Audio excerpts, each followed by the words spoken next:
first thing I'm going to go over is, I think, the common one, and it's a popular one, which is the Korean barbecue.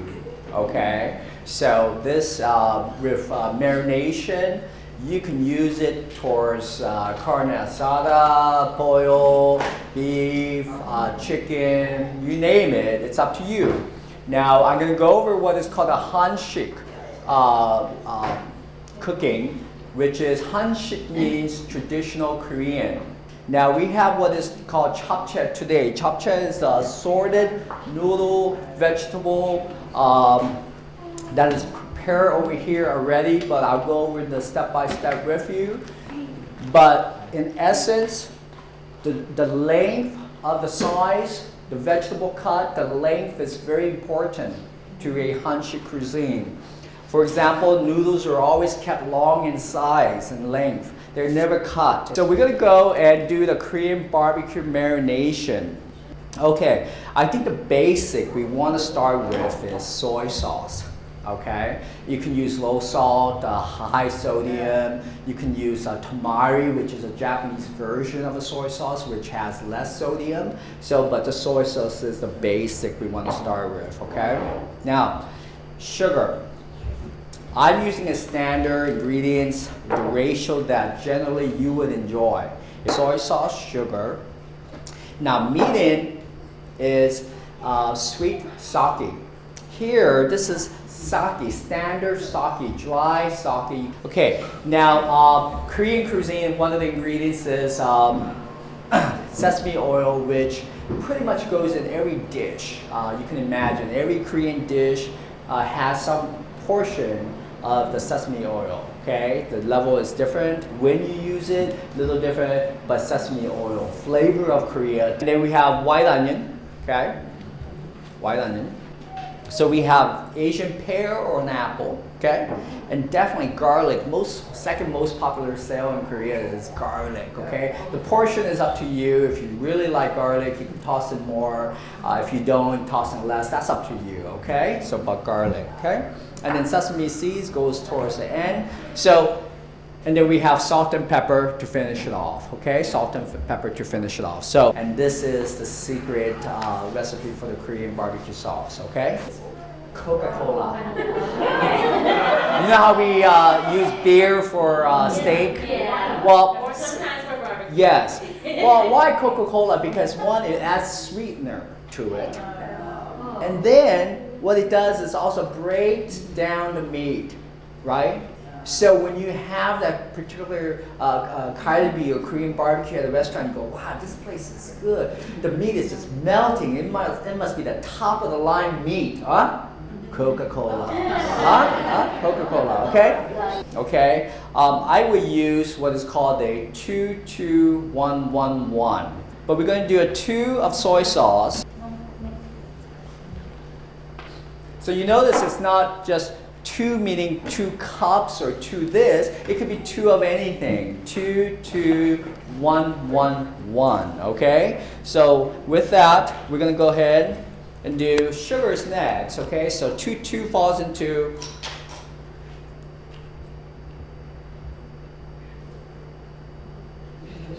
okay, so now we're going to go to sake as 1. So 2-2-1, right? Sake, okay?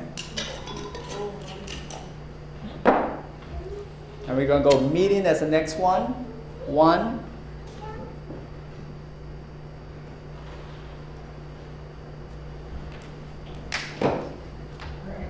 This is my drinking water. This is the new one. And then water as 1, okay? And then what we're going to do is toss in maybe 2 cloves or just 1 right now, okay? Put in a little bit of onion, okay? I'm going to put apple as a substitute, okay? Coca-Cola, we're going to do just a little bit. There's no ratio. If you do too much, your meat's going to shred too much, okay? So you're going to have to get a feel for it for yourself, where you want it. But I would say about 1 is good, okay? 1, ratio of 1, okay? Oh, you know, I forgot ginger. Ginger is very important here. Flavor of Korea, ginger. Okay. A lot of ginger in this one, okay? Sesame oil, keep that to the last. Don't add it to your blender or food processor or anything. So everything that's gone in so far, we put in soy sauce, we put in sugar, we put in sake, we put in mirin, we put in garlic, put in onion, correct? Okay, we put in a little bit of apple, and we put in ginger, and then we put a little bit of Coca-Cola. Okay? Okay. Okay, about that thickness. Okay? That's what you want, about that thickness, okay? Now from this, what we're going to do is we're going to pour over our meat, okay? Now the thing is, depending on the portion of your, say what you put in as a sweet sake, the mirin or sake and Coca-Cola, depends on the portion of that, how long should you marinate your meat, okay? Now, say that you use other ingredients, but you didn't really use sake, sweet mirin, or Coke, okay? You can probably go ahead and put the sauce and pour over your meat overnight and get ready for barbecue next day. The meat will be fine. And depends on the meat quality. If it's good meat, then you can do it overnight with Coca-Cola, mirin, and sake. But what happens is if it's a thin sliced meat, then you use all these ingredients and you do it overnight, the meat is going to fall apart on you, okay? So keep that in mind. So marination, a time period, depends on how much of the ingredients you use, how much of the Coca-Cola you add to the sauce, has a lot to do with how long should you marinate, okay? If you went to a Korean market, they normally would use a thin meat. They don't use a good quality meat. And they don't use Coca-Cola, they don't use mirin, they only use sake, they use white onion, they use soy sauce, a lot of sugar and a lot of water. Their water ratio is about 10.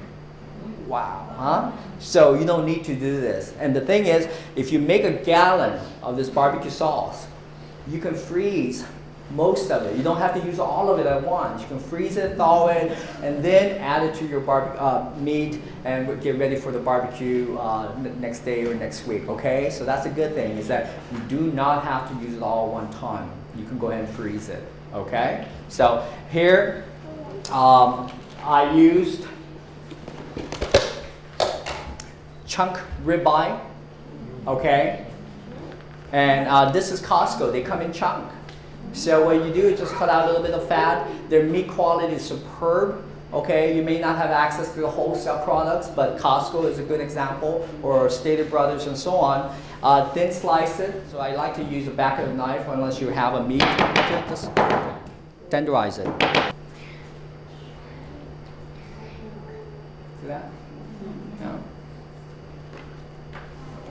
Okay, from this, what I like to do is I like to add a little bit of Coca-Cola to mine. Because what's going to happen is I'm going to be cooking it right now. I'm not going to let it sit. I don't have time to marinate it for 3-4 hours. So I'm going to put a little bit of Coca-Cola. See that? So wait a little bit for the next one. And then keep it there about 70%, let it cook, and then turn it over. Okay? Okay. This is the North Korean version of the Korean pancake, which is called puchinge or 빈대떡. 빈대떡 means assorted cake. 빈대떡 means assorted cake. Okay, this assorted cake here, but here this is mung beans. The mung beans are the head of bean sprout. You know the yellow part of the bean sprout? But that's all basically high protein, all natural soy base. Okay, bean, soy. So you're getting 100% protein, natural protein out of it. The important things about the mung beans is that they need to be soaked in water for about 3 to 4 hours.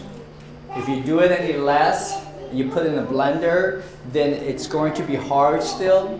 If you do it more than 5 hours, it's going to be too soft. It's going to fall apart when you cook it. About 3 to 4 hours, okay? So basically when you get your mung beans, just put it in a little container such as this. Pour your mung beans in here and put the water over it and just let it sit for about 3-4 hours, okay?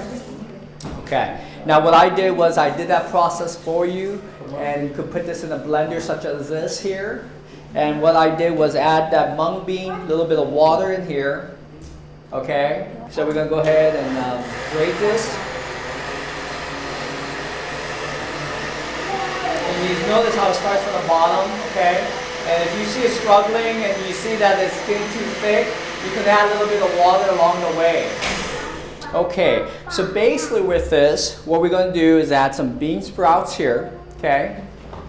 Now this bean sprouts is very important. What we do is we need to go ahead, boil the water, put the bean sprout just like if you're going to blanch the spinach. You're only going to do about 1 minute. Take it out, put it in a strainer, and then make sure you rinse it with cold water. And then very important thing, if you notice that the bean sprout, there's no water leaking, dripping. You notice that? When you make this pancake, it's very important that you completely dry, take out all the dripping water. So what I would do is I boil the water, put the bean sprout in, about a minute like spinach, take it out, put in your strainer, cold rinse it, and then take out your bean sprout and squeeze it. Okay, squeeze it. And then get a container, something like that, and then put it on the side and just let it sit for a little bit so all the water is dripping out. Okay, so make sure the key is you squeeze it and then you put it on the side. So say that we did that with the bean sprout right there, okay? Okay, next we have white onion. Okay, same thing. Okay, these are not cooked. So basically you're just gonna dice them, okay? And then you're gonna soak it in water. Then you're going to put it in your strainer, just like a bean sprout. You're going to go and drain and squeeze all the water out. Okay? So now we have one here, bean sprout. We have white onion there. Okay? Same thing. Okay? Okay. Now, this one, I added this because this is kimchi. Korean kimchi. Okay? So I like kimchi in mine. So basically, same thing. Take the kimchi. You can buy it at the market. You can cut it, then slice like this, okay? So kimchi is the same process. Cut it. This time don't soak it in water. Just put it in your strainer and squeeze all the water out, okay? And then put it in your little plate, okay? Okay. Now here we have next, if you like, say pork, ground beef, that's up to you. You can add shrimp, camarón. You can add different seafood, squid, that's very good. So that's your preference. But today I chose ground pork, okay? So I'm using ground pork here today, okay? Okay. And then here, this is the Napa cabbage for kimchi making, okay? So this is Napa cabbage for kimchi making, and then it's done the same thing. You take the Napa cabbage, cut it thin, small pieces, dice it up. Go ahead and put it in water. Let it soak in water for about 30 minutes so it becomes soft. See how it's very soft? Yeah? Because it's been sitting in the water for about 30 minutes. Okay? Cut it, and then squeeze it, all the water out, and take a container that you have. You remember you have your sauce in a plate. Now you're going to bring it into maybe a container, a bowl yourself, okay? And then you're going to go ahead and pour this in. And then I'm going to go ahead and mix this. And I would say this here, the thickness that you see right there, that's good, okay? It's up to you if you want to make it more crunchy.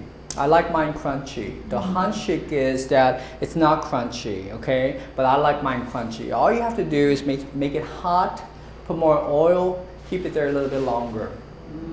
That's how you make it crunchy. But if you serve my father, he won't like it crunchy.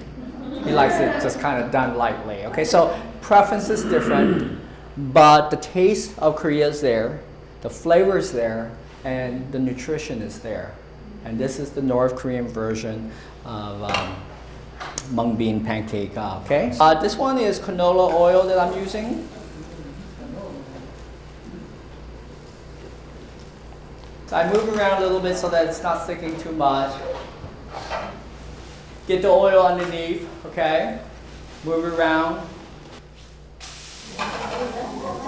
I will ask volunteer to come up and do this, okay? So you can come up, okay? Yeah. We haven't had anyone drop yet, okay? So, but in front of the camera, I don't know, but you can try. The key is, you know, in any cooking, meat or pancake, whatever, We don't touch the bottom too